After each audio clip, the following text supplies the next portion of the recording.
I never thought I'd be the type of person to snoop through my husband's office.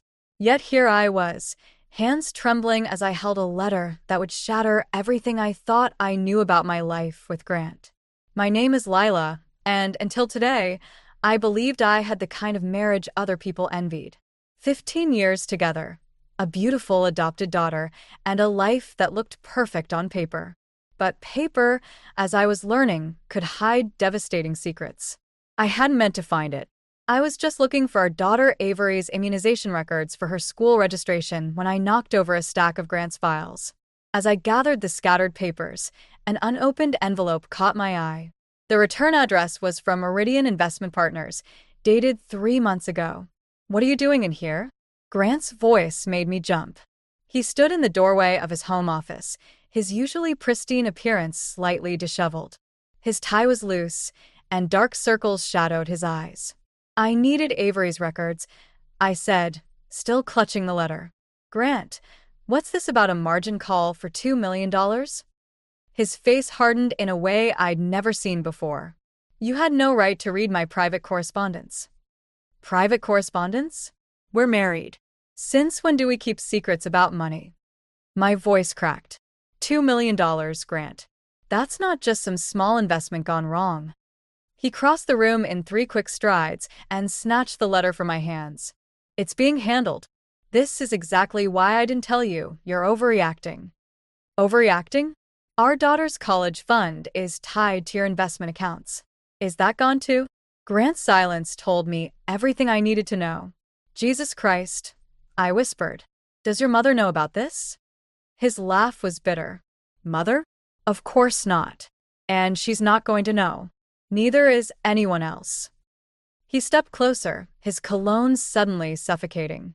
"This stays between us, Lila. I mean it." I backed away, my hip bumping his desk. "Or what? Don't be dramatic. I'm protecting our family. Everything I've done has been for us, for Avery." The mention of our daughter sparked something in me. "Don't you dare use her as an excuse. You gambled away her future." "Keep your voice down," he hissed. "She'll hear you." As if on cue, Avery's small voice called from downstairs. "Mom? Dad? Is everything okay?" "Everything's fine, sweetheart," Grant called back, his voice transforming into the warm, caring father I thought I knew. He turned back to me, his eyes cold. "We'll discuss this later. I have a meeting." He straightened his tie and walked out, leaving me alone with the aftermath of what I discovered. My phone buzzed, a text from Theo, my colleague at the social services office. "Still on for lunch?" I stared at the message, my mind racing. Theo had always been perceptive, warning me months ago that something seemed off with Grant. I defended my husband then, convinced Theo was seeing problems that didn't exist. Now I wondered what else I'd been blind to. I heard Grant's car start in the driveway, then the sound of tires on gravel. Through the office window, I watched him drive away, probably headed to another mysterious meeting. But instead of the usual worry about his increasing absences, I felt something else stirring: determination. Opening his laptop, I hesitated for just a moment before typing in his password. After 15 years of marriage, I knew all his codes, all his habits. Or, at least, I thought I did. As the screen came to life, I realized I was crossing a line, but Grant had crossed it first. "Mom," Avery called again. "Can you help me with my science project?"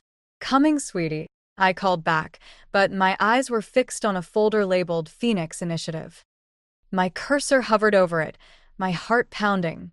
Whatever secrets Grant was keeping, whatever he'd done with our money, I was going to find out. Not just for me, but for Avery. She deserved better than a life built on lies. I clicked the folder. The Phoenix Initiative folder was empty. Of course it was. Grant had always been meticulous about covering his tracks, but this time, he'd slipped up with that letter. I spent the next hour combing through his desk drawers until my fingers brushed against something taped underneath. A burner phone. "Lila, darling, where are you hiding?" My mother-in-law's voice sent me scrambling to shove everything back in place. Miriam's heels clicked against the hardwood floors, getting closer. I barely had time to slip the phone into my pocket before she appeared in the doorway, perfectly coiffed as always. "What are you doing in Grant's office?" Her smile didn't reach her eyes. It never did when she looked at me. Just organizing some paperwork, I said, gesturing to the scattered files. You're here early for dinner. Oh, Grant called. He said you were upset about something, so I thought I'd come help smooth things over. She perched herself on the edge of Grant's desk. He works so hard for this family, Lila. Sometimes I worry you don't appreciate that. The burner phone felt like it was burning a hole in my pocket. Did he tell you about the $2 million he lost? Miriam's smile flickered. I'm sure you're exaggerating. Grant knows what he's doing. Does he? I pulled out the letter. Because this says otherwise. She snatched it, her perfectly manicured nails crinkling the paper as she read. For a moment, her mask slipped, showing genuine shock. Then it was gone. Well, she said, folding the letter carefully, all successful men take risks. That's how they build empires. With other people's money? Don't be crude, Lila. This is exactly why Grant doesn't discuss business with you. You're too emotional. The front door opened, and Avery's voice rang out. Grant, you're here. Miriam's face transformed into genuine warmth as she hurried to greet her granddaughter. I used the moment to slip into the bathroom, pulling out the burner phone with shaking hands. The call log showed dozens of conversations with someone listed only as PI. Mom, Avery called up. Can we have pizza for dinner? Ask your grandmother, sweetie. I'll be down in a minute. I quickly photographed the call log with my own phone, then started checking messages. Most were deleted, but one caught my eye. Meeting confirmed. Bring the rest of the documents. No more excuses. The timestamp was from yesterday. Lila. Miriam's voice carried an edge of command. Come help me with dinner. I returned the burner phone to its hiding place and headed downstairs, finding Miriam already taking charge of my kitchen.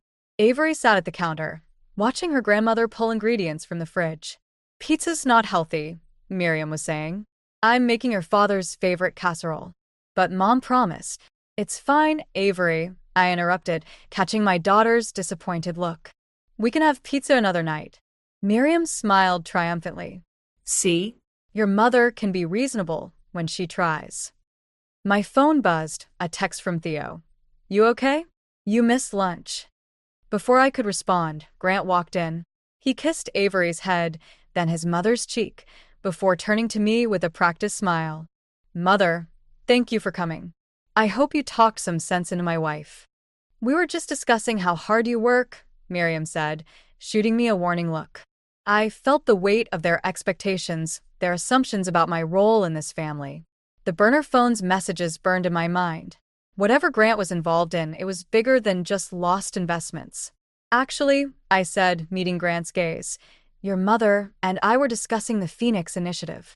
The casserole dish slipped from Grant's hands, shattering on the floor. Avery jumped, and Miriam gasped, but I kept my eyes on my husband's face. For just a second, real fear flashed across it. Avery's sweetheart, he said, his voice tight. Why don't you go upstairs and start your homework? But dinner. Now, please. As our daughter trudged upstairs, Grant turned to me, all pretense gone from his expression. Where did you hear that name? I smiled, channeling Miriam's perfect mask. Maybe we should discuss this after dinner. As a family. The game was changing, and for once, I had the upper hand. I just hoped I was ready for whatever came next. I followed Grant's silver Mercedes through downtown, keeping 3 cars between us. After that tense dinner 2 nights ago, he'd grown more secretive, but also sloppier. He hadn't noticed me watching him punch in the code for a new burner phone, or realized I'd installed a tracking app on his regular cell for emergencies. The Mercedes pulled into the parking lot of the St. Regis Hotel. Of course, somewhere expensive and discreet. I parked across the street, watching Grant check his reflection in the lobby's glass doors before heading inside. My phone buzzed. Theo, you sure about this? I can call in an anonymous tip instead. I texted back, I need to see for myself. The hotel's air conditioning hit me like a wall as I entered. Grant's voice drifted from the bar, that familiar laugh he used when charming clients. I slipped into a booth, hidden behind a large potted plant, and finally saw who he was meeting. She was younger than me, maybe early 20s, with perfectly styled dark hair and an expensive suit. But it was her expression that caught my attention, not flirtatious, but worried. She kept glancing around nervously. "The investors are getting impatient, Grant," she said, her voice barely carrying to my hiding spot. "They want their money back." "Patricia, relax. The Phoenix Initiative is still viable. We just need more time." "Time?" She laughed bitterly. "The SEC is asking questions. If they trace those transfers." "They won't." Grant reached for her hand, but she pulled away.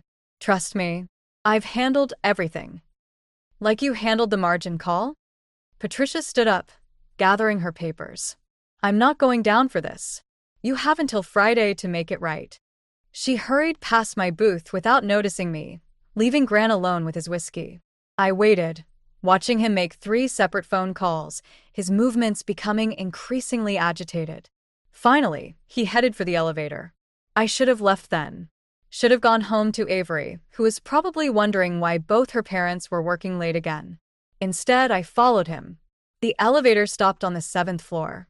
I waited 30 seconds before following, my heart pounding as I crept down the hallway. Voices leaked from room 714, Grant's and another woman's, but not Patricia's. "It's all falling apart," Grant was saying. "I need more time." "Time isn't the problem, darling." The voice was familiar. Too familiar. "Money is. And I know just how to get it." I pressed closer to the door, my blood running cold as I recognized Miriam's voice. "Mother, no. The house is in both our names. Lila would have to sign off. Then make her sign. You've managed her this long, haven't you? Unless." Miriam paused. "Has she found something?" "She mentioned Phoenix Initiative at dinner." "I don't know how." "Then we have no choice. I'll make the calls tonight. By morning, every cent in your joint accounts will be gone. We'll tell her it was hackers or market volatility. She's naive enough to believe it. And Avery's college fund? Collateral damage. Really, Grant, you're too sentimental. That child isn't even your real." I must have made a sound, because the voices suddenly stopped. Footsteps approached the door. I ran, not caring about the noise, making it to the stairwell just as the door opened. I took the stairs 2 at a time, my mind racing faster than my feet. They were planning to steal everything. Not just my money, but Avery's future. And Miriam's comment about Avery not being real, as if adoption made our daughter somehow less worthy of protection. In the parking lot, I sat in my car, hands shaking as I pulled out my phone. The recording app was still running, having caught every word. I had evidence now, not just suspicions. But evidence of what? How deep did this Phoenix Initiative go? My phone buzzed with a text from Grant. "Working late. Don't wait up." Another text followed, this one from an unknown number. "Back off, or your daughter loses everything." P.I. They were threatening Avery now. Fine. If they wanted to play hardball, I could play too. I started my car, but instead of heading home, I drove toward the one person I knew could help me understand what I'd stumbled into. Theo had connections in the SEC. It was time to use them. Theo's apartment was exactly what you'd expect from a career social worker, cramped, cluttered, and filled with case files. He listened without interrupting as I played the hotel recording, his expression growing darker with each word. "This isn't just fraud anymore," he said, pulling out his laptop. "The Phoenix Initiative, I've heard whispers about it at the SEC. They think it's connected to something bigger. Bigger than stealing $2 million? Try 20 million. He turned the screen toward me. "Your husband's company isn't just losing money, they're laundering it. And that woman, Patricia? She was found dead in her apartment an hour ago." The room seemed to tilt. What? Apparent suicide, but Theo's phone buzzed. He checked it, then cursed. "Your accounts, check them now." My banking app showed all zeros. Every account, emptied. Even Avery's college fund, just like they'd planned. My hands started shaking. "I have to get home." "Avery is at your neighbor's house, remember? Tuesday night dance class." Theo grabbed his keys. "I'm coming with you." "No, I need you to make those SEC calls."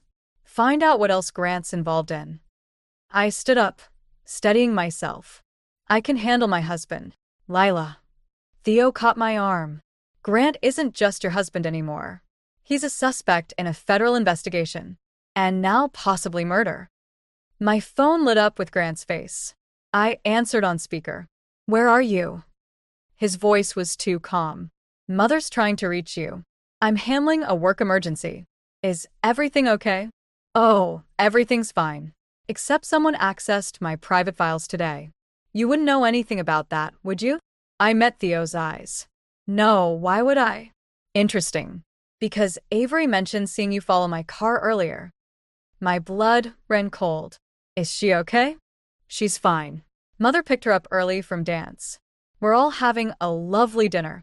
You should join us. The threat was clear. Come home, or you won't see your daughter. I'll be there in 20 minutes. Perfect. Oh, and Lila?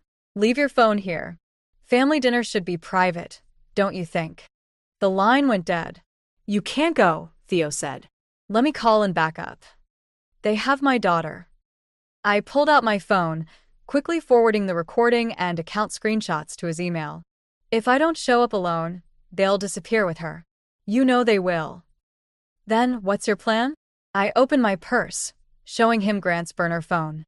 They think they're the only ones who can play dirty. Time to prove them wrong. Theo grabbed a business card from his desk. My friend at the SEC. Call her the moment you're safe. The drive home felt surreal.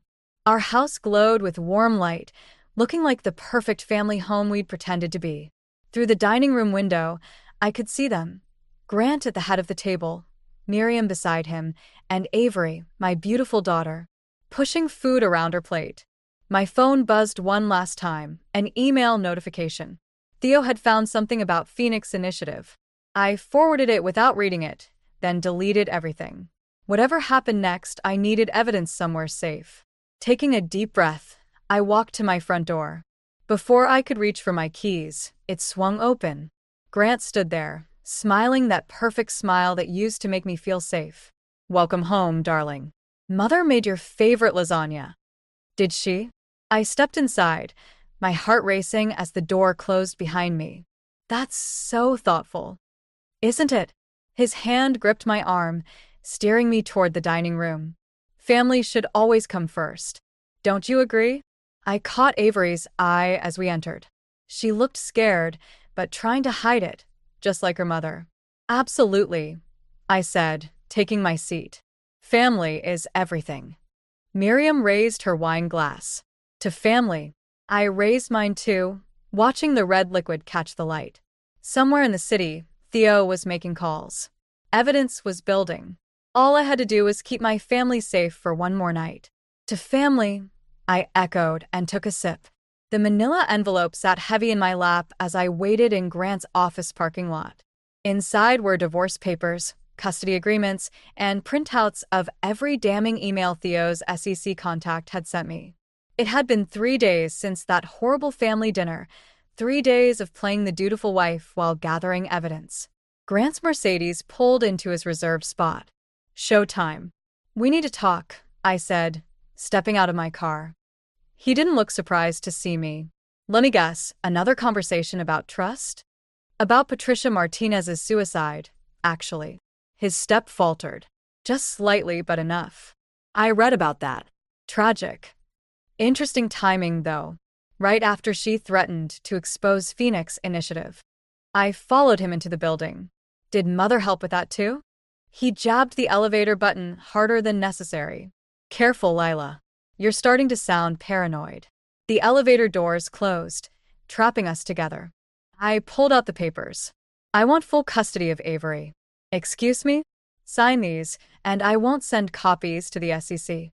His laugh was cold. You're bluffing. Like Patricia was bluffing? The elevator stopped at his floor. I wonder if she left a note. Grant grabbed my arm, dragging me into his office. You have no idea what you're dealing with. Actually, I do. I broke free, dropping the envelope on his desk. 20 million in laundered money. Shell companies. And now a dead whistleblower. You've been talking to Theodore Ramirez. He sat behind his desk, suddenly calm. Did he tell you what happened to his last informant? My phone buzzed. A text from an unknown number.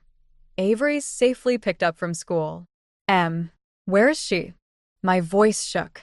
With mother, enjoying grandmother-granddaughter time. Grant opened the envelope, scanning the papers. You know, I always admired your dedication to lost causes. It's what makes you such a good social worker. She's my daughter. Is she? He pulled out his phone, showing me a video call with Miriam. Avery sat beside her, doing homework. Legal adoption is such a complex process. So much paperwork. Sometimes things get misplaced. The room spun. What did you do? Nothing yet. Sign this. He pushed a different document across the desk. It transfers your rights to the house and joint accounts to me. In exchange, certain adoption papers stay exactly where they belong. You're blackmailing me with our daughter? I'm protecting our family, like always. His smile was gentle, reasonable. Think about Avery. She needs stability, doesn't she? A proper home? My phone buzzed again, Theo. SEC moving in tomorrow. Get out now. Tick-tock, darling. Grant held out a pen. What's it going to be? I thought about Avery's face at dinner 3 nights ago. The fear in her eyes. The way she watched Grant and Miriam, learning how to navigate their manipulation. Learning to become them. You're right, I said, taking the pen. Avery needs stability. Relief flickered across his face as I began to sign. Then his phone rang. What? His face darkened. When? No, keep her there. I'm coming. He stood abruptly. We'll finish this later. Problem. Nothing I can't handle. He straightened his tie. Don't leave this office.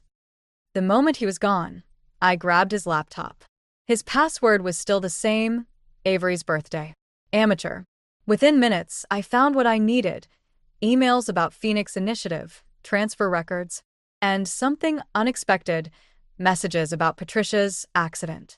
I forwarded everything to Theo, then pulled out my second phone, the one Grant didn't know about. Is she safe? Yes, Theo replied. Got her out during lunch. She's with my sister. Footsteps approached. I quickly closed the laptop as Grant burst back in, his face livid. Where is she? Where's who? I stood, backing toward the door. Your mother? Patricia's ghost? Our daughter. You think this is a game?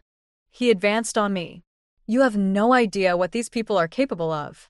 No, I said, holding up my phone, showing him the video I'd just sent to the SEC. But they're about to find out what I'm capable of. The sound of sirens filled the air outside. Grant's face went pale as he realized I hadn't been signing away my rights. I'd been signing his confession. The house looked different in the harsh morning light, all its perfect edges sharp and threatening. 2 police cars still sat outside, their lights off but their presence a warning. Grant had been arrested yesterday, but Miriam was still inside, and I needed to get Avery's things. You don't have to do this alone, Theo said from the driver's seat. Yes, I do. I unbuckled my seatbelt. Stay with Avery. She needs consistency right now. The front door opened before I could reach it. Miriam stood there, immaculate as always, but something had changed in her eyes. Come to gloat, she asked. I came for Avery's belongings. She stepped aside, watching me enter like a hawk studying prey. The house smelled of bleach, Miriam's stress-cleaning habit in full force.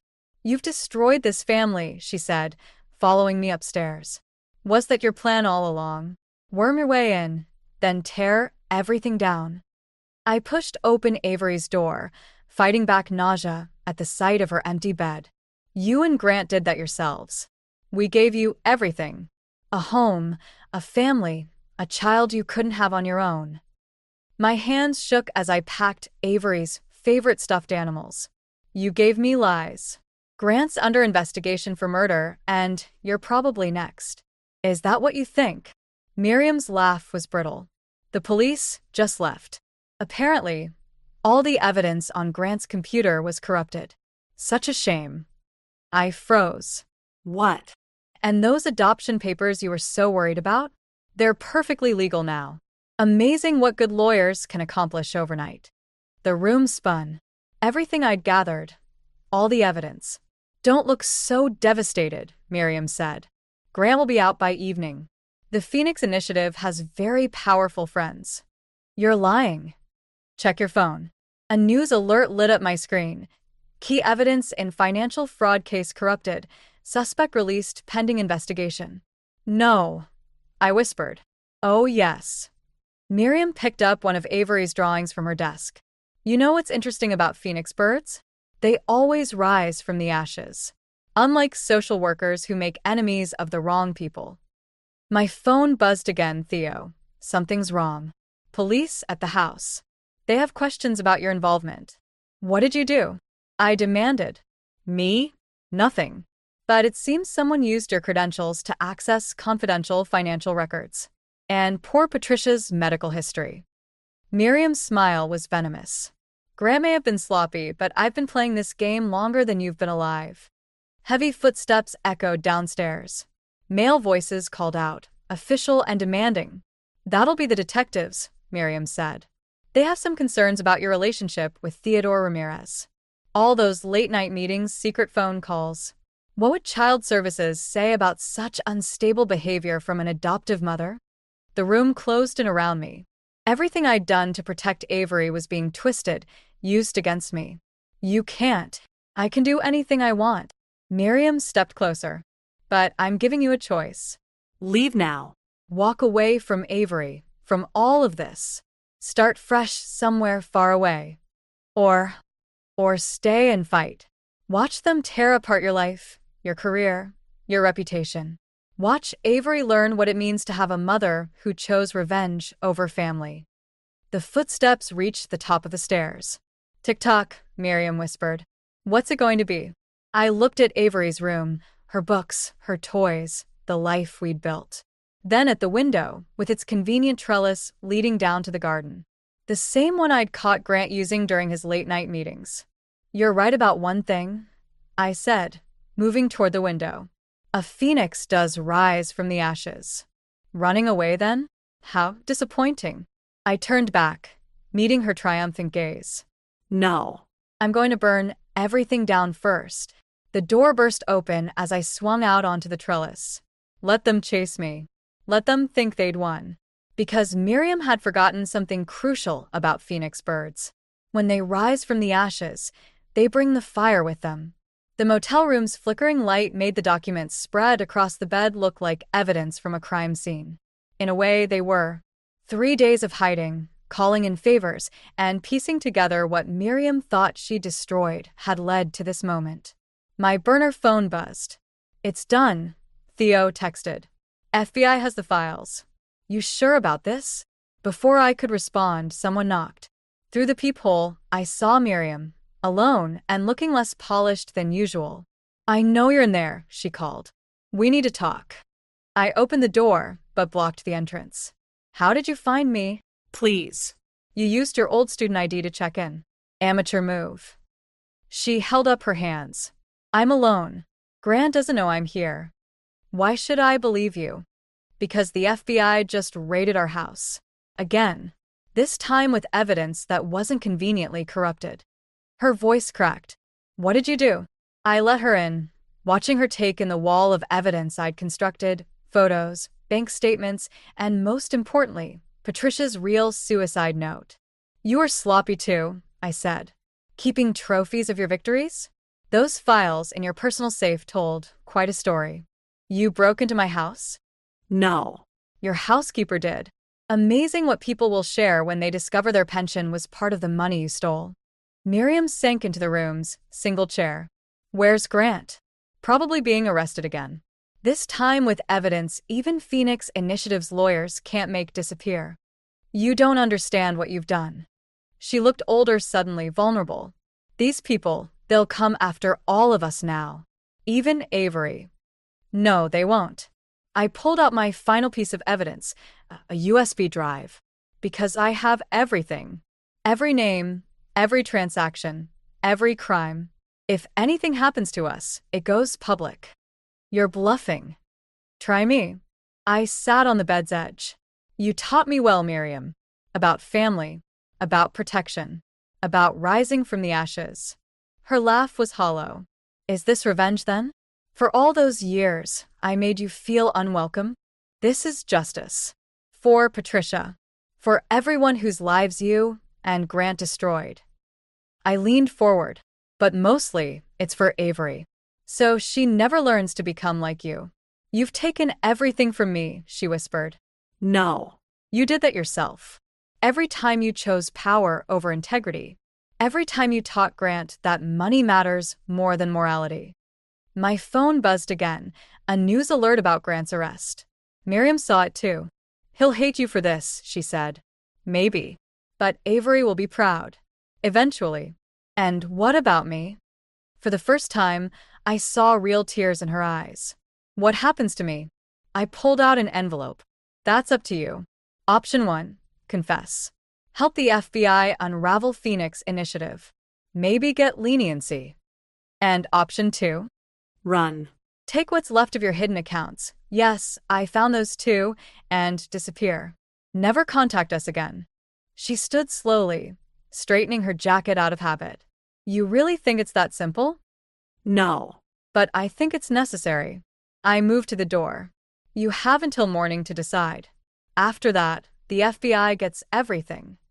You know what the difference is between us, Lila? She paused at the doorway.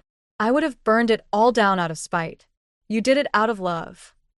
Goodbye, Miriam. After she left, I finally replied to Theo. It's done. How's Avery? Drawing pictures of her brave mom. You coming home soon? I looked at the wall of evidence, at the ruins of the perfect family facade we'd maintained for so long. The truth had cost us everything, but it had also set us free. Yes, I texted back. We're going home. My phone lit up with another news alert. Financial empire crumbles. Phoenix Initiative executives begin to talk. I started packing up the evidence. Let them talk. Let them point fingers and make deals. We were already rising from these ashes, stronger than before. This time, without the lies. 6 months later, I stood in our new apartment's living room, watching Avery arrange her art supplies on her dedicated desk. The space was smaller than our old house, but somehow it felt bigger, maybe because it wasn't filled with lies. Mom, look. Avery held up her latest drawing. It's us at the park. I crossed the room to examine her work. The stick figures were smiling, holding hands beneath a yellow sun. No mansions, no perfect facades, just joy captured in crayon strokes. The doorbell rang. Theo stood outside with a newspaper. Thought you might want to see this. The headline read, Phoenix Initiative Masterminds plead guilty. Below was a photo of Grant being led into court, Miriam notably absent from his side. Have you heard from her? Theo asked quietly. I shook my head. After our motel confrontation, Miriam had chosen option 2, disappearance.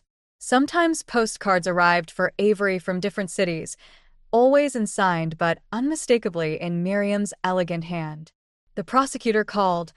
I said, setting aside the paper. They want me to speak at Grant's sentencing next week. Are you going to? Before I could answer, my phone buzzed with an unknown number. The text contained only an address and time, signed M. Mom, Avery called from her desk. Can we hang this up? She held up another drawing, this one showing 3 figures. The smallest wore a crown of stars, while the other 2 stood apart, their stick figure hands reaching toward each other, but not quite touching. Of course, sweetie. I took the drawing, recognizing what she'd captured. Is this about the visit tomorrow? Avery nodded. Tomorrow would be her first supervised visit with Grant since his arrest. She'd insisted on it, showing a wisdom beyond her years about forgiveness and consequences. You don't have to go, I reminded her. I know. She picked up a fresh sheet of paper. But he's still my dad, even if he made bad choices. I hung her drawing next to others on our gallery wall, a collection of moments captured through a child's eyes. Our new home. The day we adopted a rescue cat. Theo teaching her to make tamales. The sentencing hearing. I said to Theo, I'm not going. You sure? After everything he did. Exactly. He did it. And now he's facing the consequences. I gestured to our apartment, to Avery's art corner, to the life we'd built from the ashes of the old one. We don't need to watch him burn. My phone buzzed again, another text from Miriam's number. I'm proud of you both. I deleted it without responding. Some phoenixes rise alone. That evening, after Avery was asleep, I sat at her art desk and picked up a pencil. I hadn't drawn since college, since before I'd met Grant and gotten caught up in his perfect life illusion. The shapes came slowly at first, then faster as muscle memory returned. I drew our old house, but not as it had been. Instead, I drew it consumed by flames, with two figures walking away, not in defeat, but in triumph. Behind them, a new sun rose, its rays touching everything with gold. Theo had asked me once if I regretted not taking revenge when I had the chance. If letting justice take its course instead of burning everything down had felt like surrender. Looking at my drawing, at the home we'd built, at the daughter who was learning that strength comes in many forms, I knew the answer. Sometimes the greatest revenge isn't in destroying what hurt you, but in building something beautiful from its ruins. I added one final touch to the drawing, a small phoenix rising above the flames, its wings spread wide and free. Tomorrow, Avery would face her father. Next week, Miriam might step out of the shadows. Next month, who knew what challenges we'd face? But we'd face them together, on our terms, in our truth. And that was the most perfect life of all.